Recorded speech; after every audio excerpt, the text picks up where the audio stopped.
Shalom Bapak Ibu Jemaat Tuhan yang terkasih di dalam Tuhan. Kita bersyukur kita boleh bersama-sama berkumpul kembali dalam ibadah online kali ini. Dan saya yakin dan percaya setiap kita boleh sungguh-sungguh memiliki kerinduan untuk menikmati hadirat Tuhan. Mari kita mau satukan hati kita di dalam doa untuk setiap pujian dan penyembahan, juga pemberitaan firman yang akan disampaikan pada hari ini. Kami bersyukur, kami berterima kasih Tuhan untuk kebaikan-Mu yang tidak pernah berkesudahan di dalam hidup setiap kami. Dan kami bersyukur untuk anugerah-Mu, di mana kami boleh bersama-sama menaikkan pujian sembah kami yang terbaik, semua bagi hormat kemuliaan nama-Mu. Kami bersyukur, kami berterima kasih, kami percaya Tuhan menyertai setiap kehidupan kami dimanapun kami boleh berada. Dan kami bersyukur segenap kehidupan kami itu sungguh-sungguh boleh mempermuliakan nama Tuhan. Kami menyerahkan ibadah kali ini ke dalam tangan-Mu dari awal, pertengahan hingga pada akhirnya. Terlebih dalam pemberitaan firman, kami percaya Roh Kudus yang boleh menjamah dan menguatkan serta menghibur bagi setiap kami. Hanya di dalam nama-Mu Tuhan Yesus kami boleh berdoa, mengucap syukur. Haleluya.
Saat ini kami ingin lebih lagi Tuhan untuk menyembah dan memuliakan Engkau.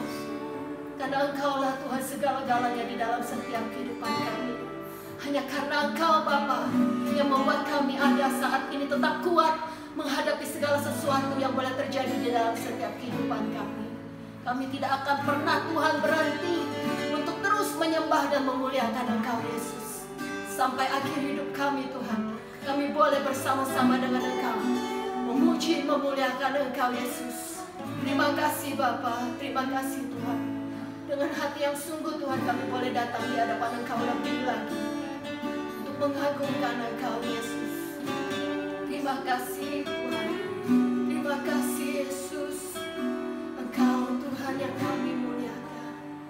I lift my hand,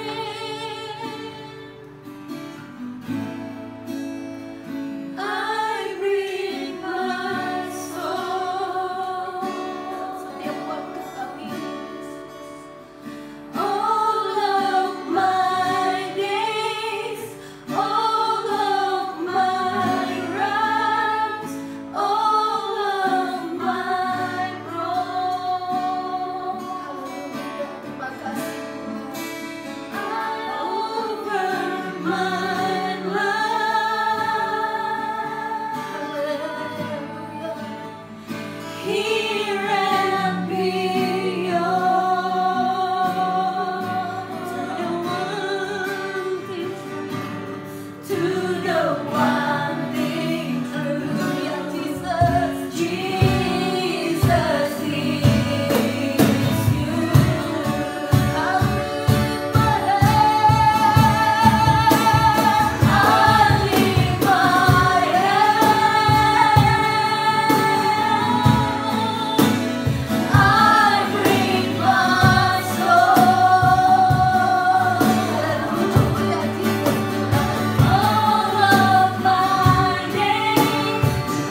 berdoa untuk mendengarkan firman yang akan disampaikan oleh Bu Emi. Kau memberkati Tuhan, apapun yang keluar dari mulut hamba-Mu, biarlah firman yang daripadamu saja Tuhan. Isi hatimu dan semuanya Tuhan. Biarlah firman yang akan disampaikan juga dapat memberikan kami kelegaan, sukacita, dan damai sejahtera. Terima kasih Tuhan, di dalam nama Tuhan kami Yesus Kristus. Haleluya.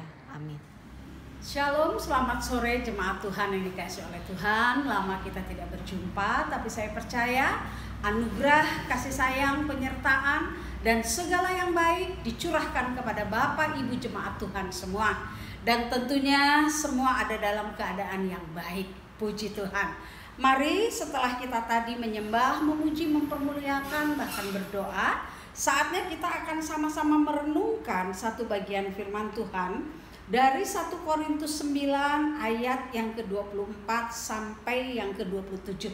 Saya membacakannya bagi Bapak Ibu Saudara sekalian. Tidak tahukah kamu bahwa dalam gelanggang pertandingan semua peserta turut berlari, tetapi bahwa hanya satu orang saja yang mendapat hadiah?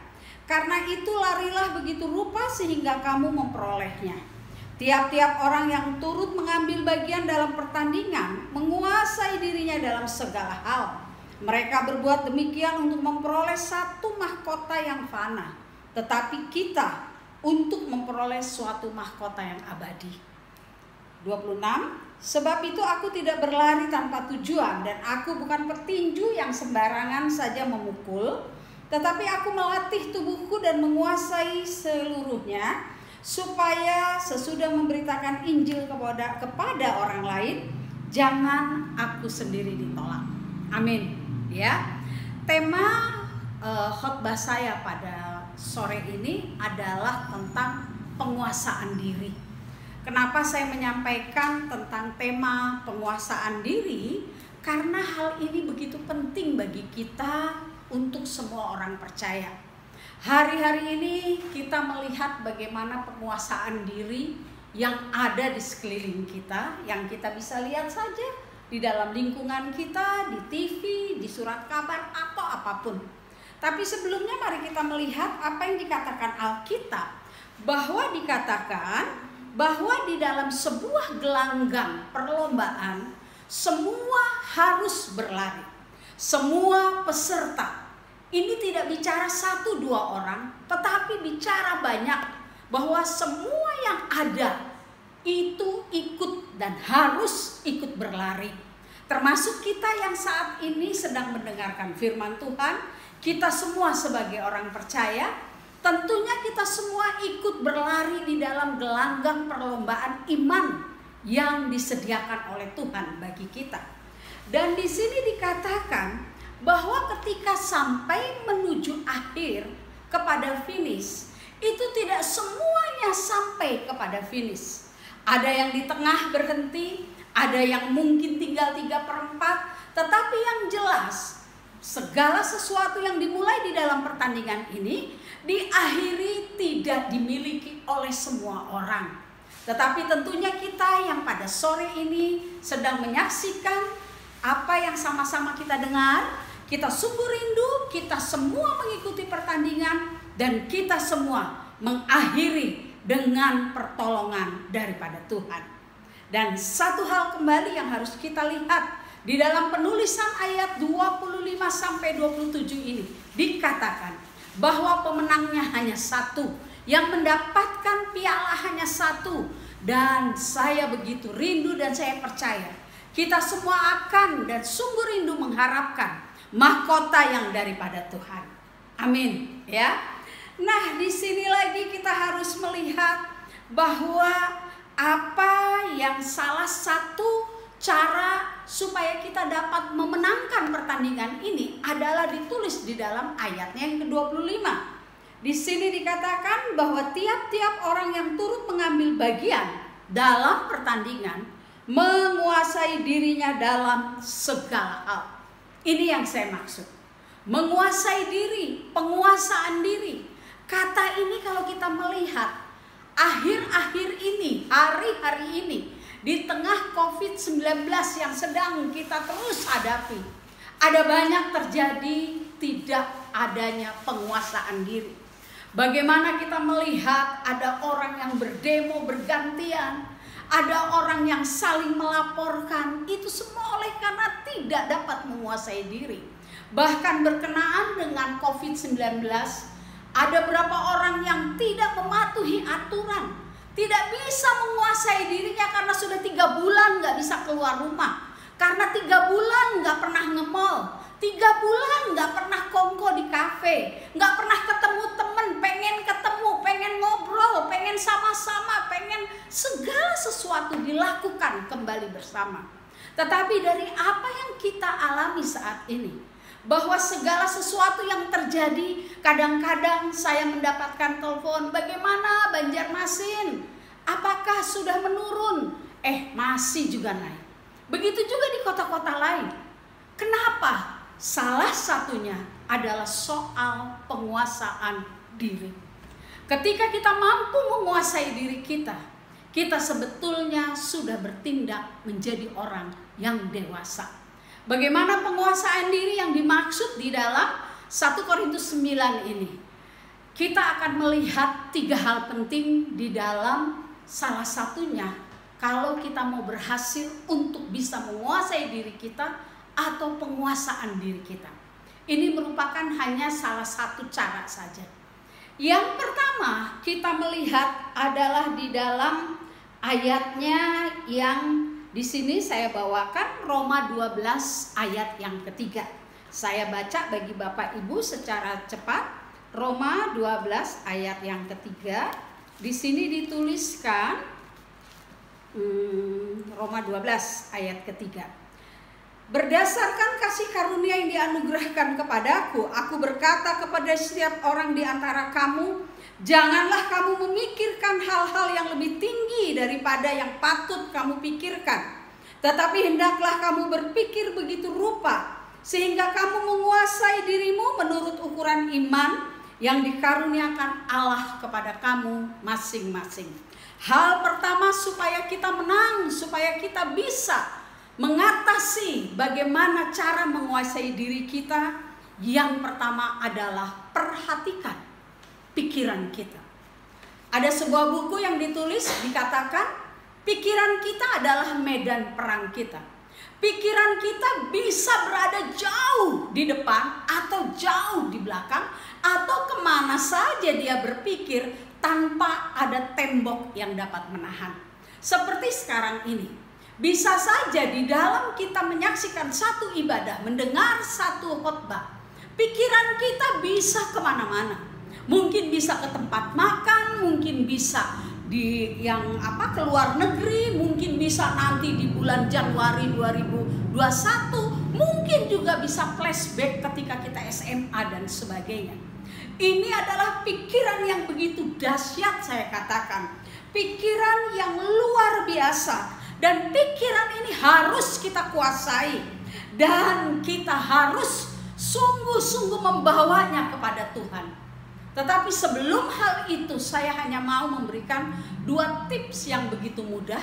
Ketika kita memiliki pikiran-pikiran yang gak pada tempatnya, pikiran-pikiran yang katanya menyeleneh, yang tidak sesuai dengan firman Tuhan, coba kita pikirkan 2 kata yang sangat penting, yaitu kepentingan dan kemampuan.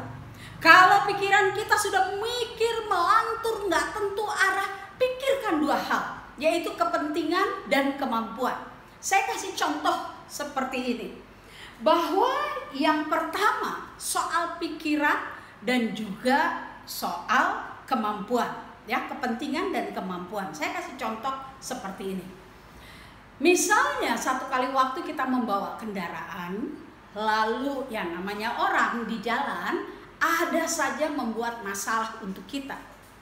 Ada mungkin yang dipikirkan oleh kita untuk kita membalas, untuk kita memperlihatkan bahwa saya lebih benar, bahwa saya tidak salah, bahwa kamu jangan berbuat seperti ini, aturan di jalanan seperti ini.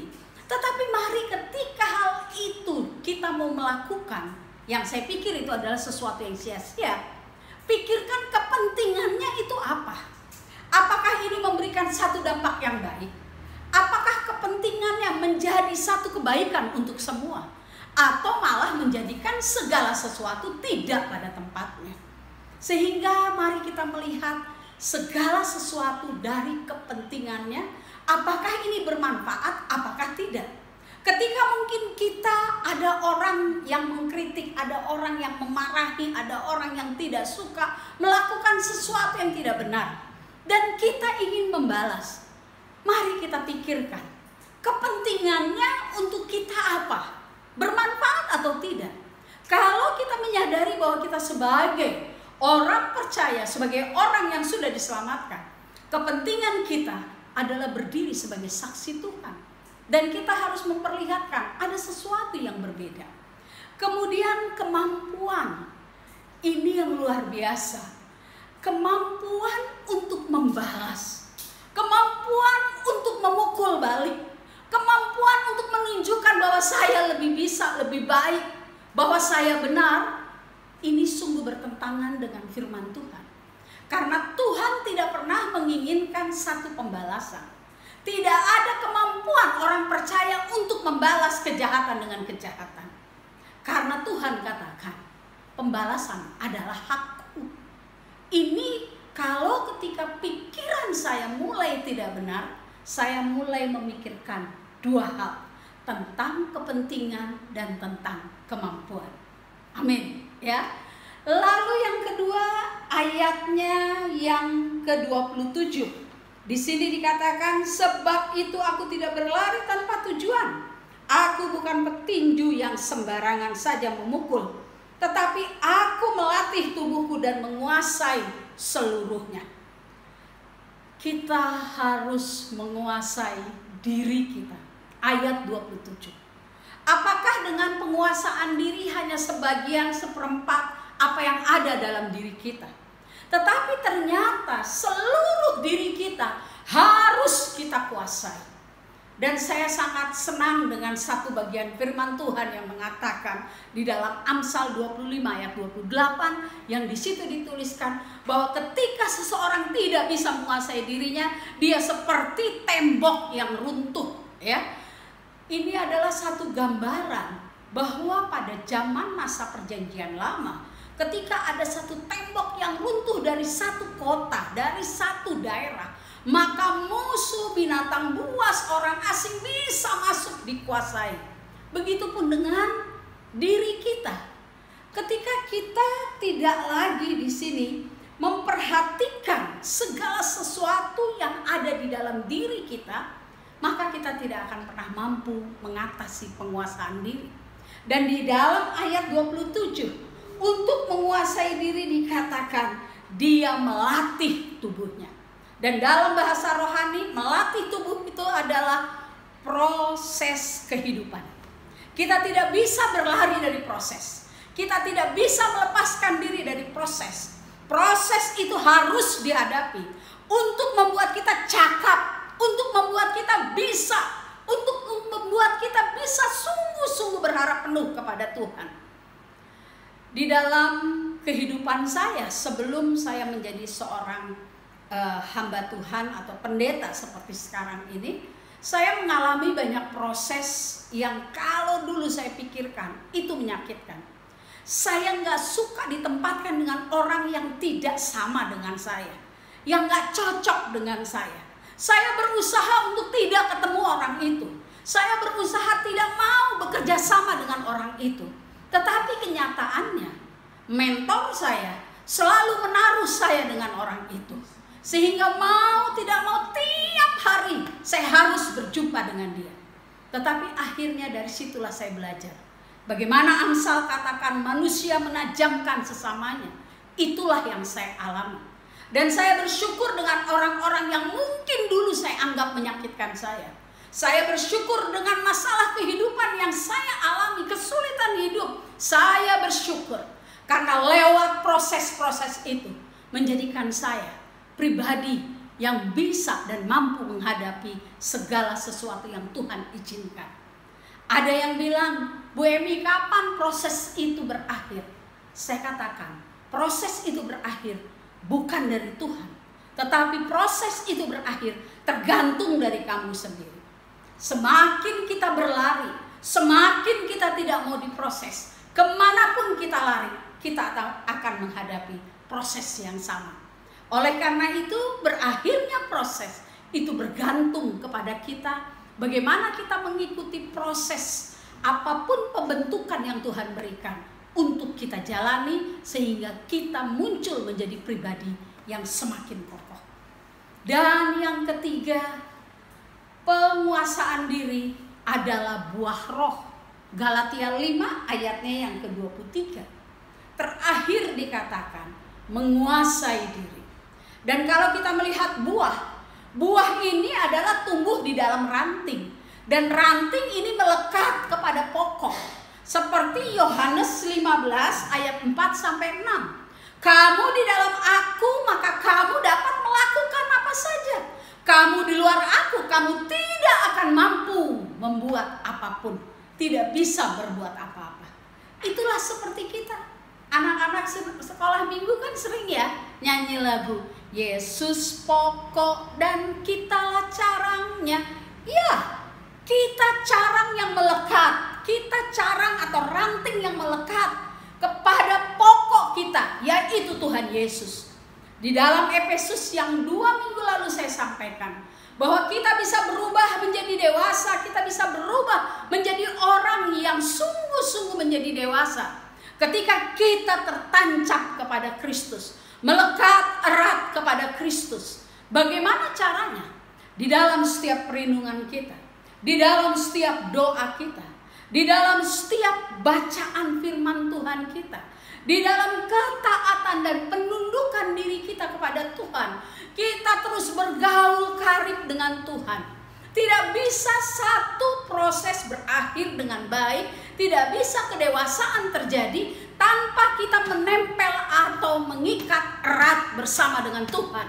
Tanpa kita mengenal Dia secara pribadi dengan sungguh-sungguh, tanpa kita ada di dalam kehidupan yang terus-menerus bersama dengan Dia.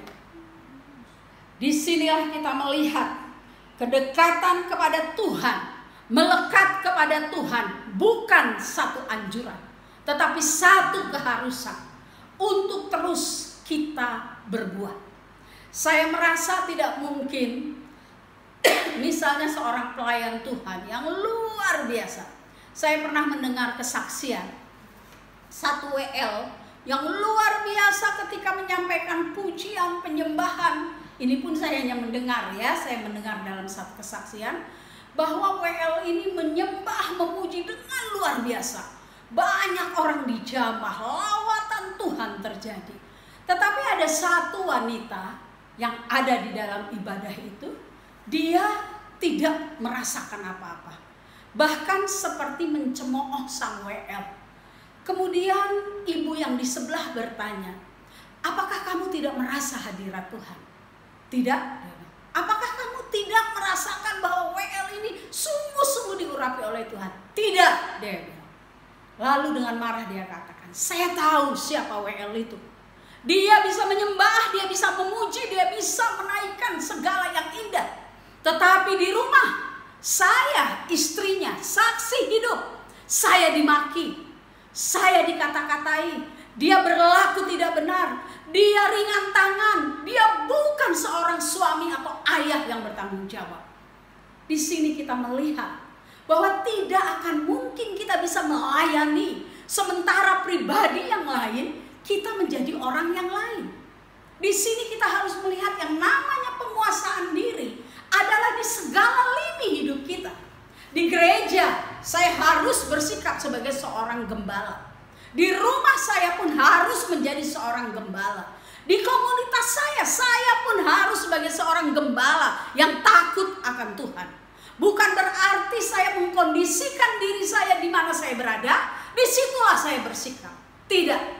Penguasaan diri yang ada di dalam diri kita harus kita lakukan di dalam segala lini hidup kita dan di dalam segala apapun yang ada di dalam setiap kegiatan kita. Mari kita membuka yang terakhir ini adalah dari 2 Petrus 1. Ya, ini akhir dari khotbah saya. 2 Petrus 1 ayat 5 sampai 6, dan ini merupakan rangkuman dari semua yang tadi saya ini kan ya, yang tadi saya sampaikan. 1 Petrus 2 ayat 5. Maaf, saya lihat dulu contekan saya. Oh, 2 Petrus 1. 2 Petrus 1. 2 Petrus 1 ayat 5. Ya.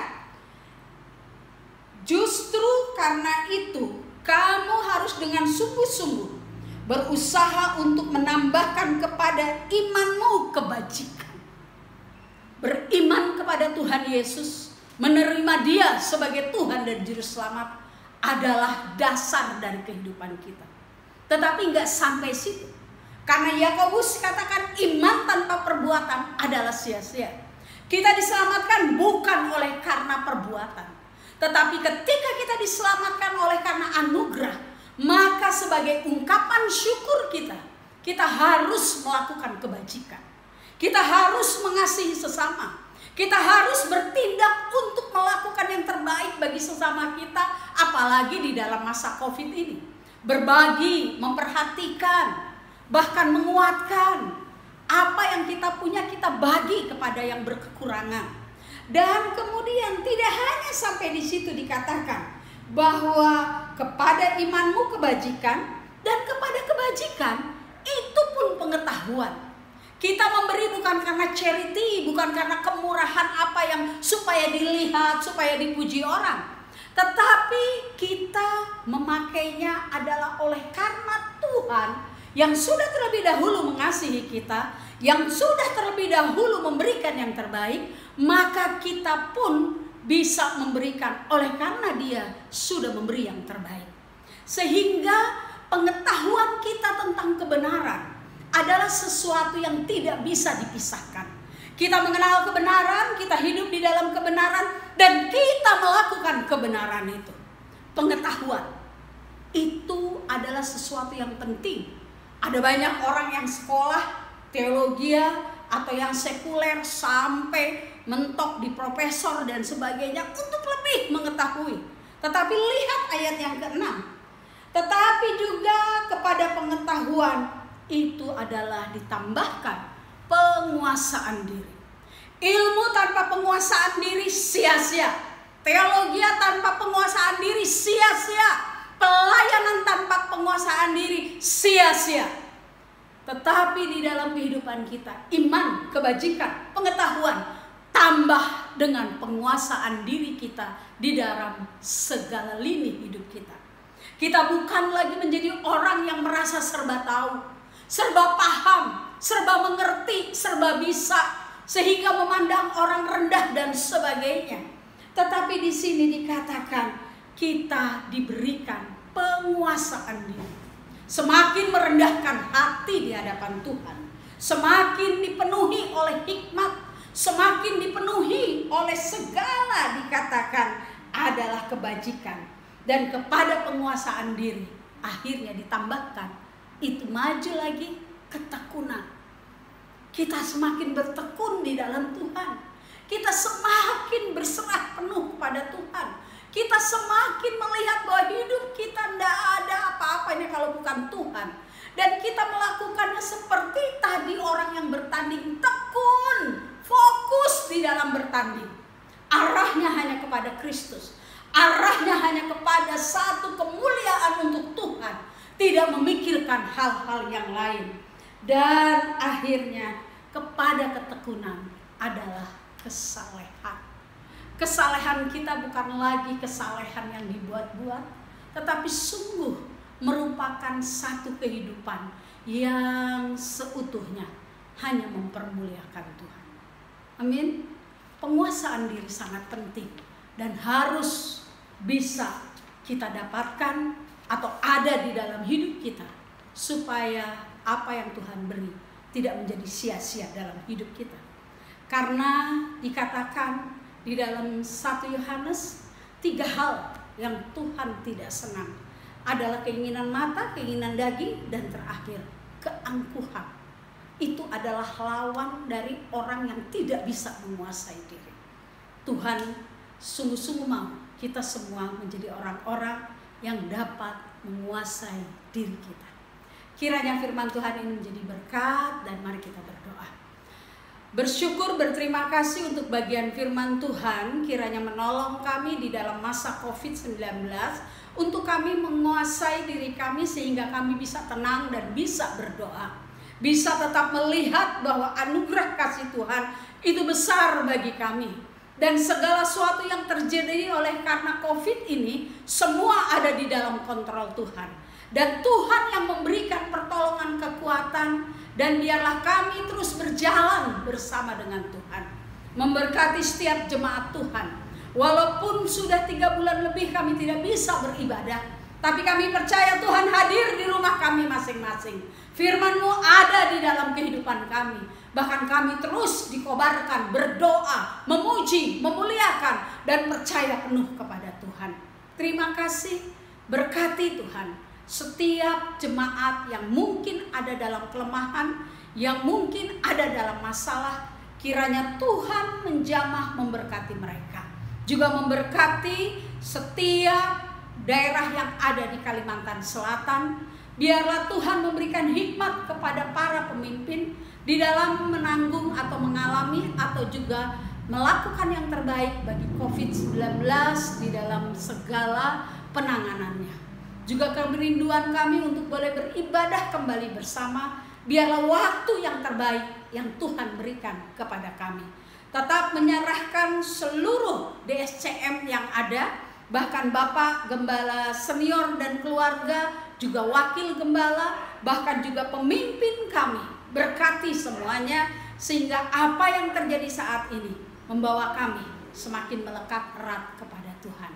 Di dalam nama Tuhan Yesus kami sudah berdoa. Haleluya. Amin. Tuhan berkati.